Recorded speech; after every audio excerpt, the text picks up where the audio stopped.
Politico animation Lansing, Michigan is looking less competitive by the day, and there's a growing likelihood of Joe Biden blowing out Donald Trump here come November 3rd. All three Rust Belt states that Trump improbably won in 2016, Michigan, Pennsylvania and Wisconsin, are problematic for the president this year, but Michigan is where things look bleakest. Advertisement his support has diminished among the white working class. Black turnout appears certain to rebound after a dismal showing in 2016. New laws that allow for early voting and no-excuse absentee balloting are expected to push voter participation to historic levels, with Democrats the expected beneficiary of low-propensity Michiganders flooding the ballot box. But the simplest explanation for the president's trouble here is that he's continuing to hemorrhage support from white, college-educated women in the suburbs of Detroit.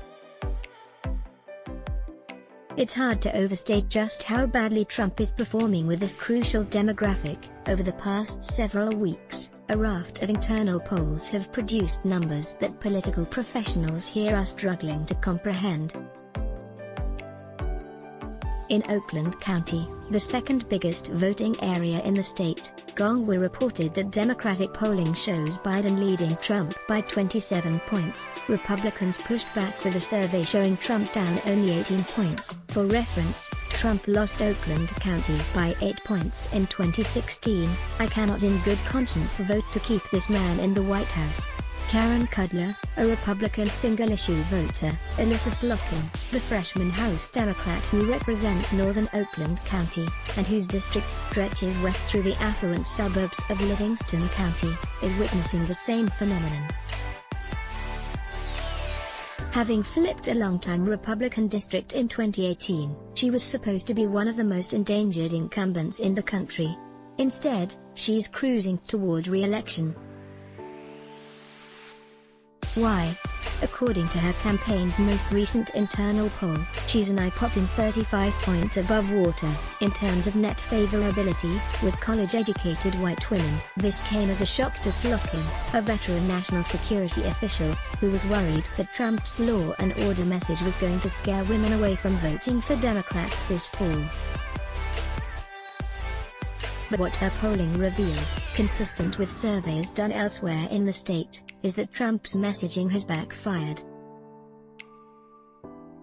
Honestly, all the moms I know, we are really nervous about our kids, what kind of future they're going to have, and Trump is the one making us nervous, Jessica Morshakov, a 38-year-old ballet studio owner, told me in the wealthy, ultra-conservative township of Brighton. He's just so angry all the time. I really believe that he brings out the worst in people, the worst in situations. It's this sentiment, from this voting demographic, that's echoing all across Michigan, especially in its rich white suburbs.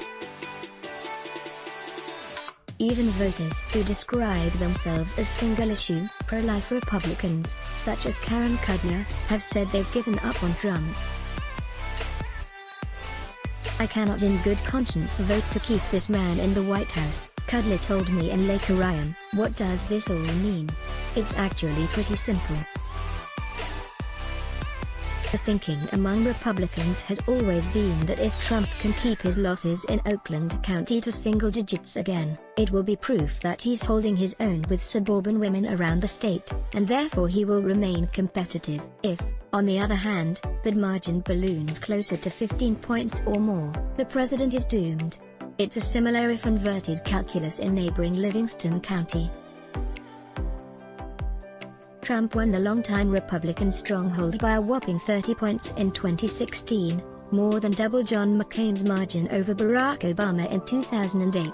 It is widely believed, however, that Trump's rout of Clinton represented the high watermark for Republicans in Livingston, and that his numbers will come back to earth in 2020. Once again, it's a matter of scope. If Trump can once again juice his margins in areas like Brighton, and push close to that 30-point margin, it would suggest that conservative women in traditionally Republican areas are sticking with him. But if Biden cuts that spread down closer to 20, it will mean the math has become unworkable for Trump statewide. It can be dangerous to reduce the politics of a big, complicated state like Michigan to the behavior of a single demographic. But anyone on the ground here, Republican or Democrat, will tell you the same thing. As white suburban women go, so goes the state's 16 electoral votes. And with the clock ticking down toward election day, not to mention many thousands of votes being cast absentee already, it's gotten harder and harder to see how Trump stops the bleeding with this one vital voting block. Let's block ads. Why? Show your love for him. Click the link in description. Thanks for watching.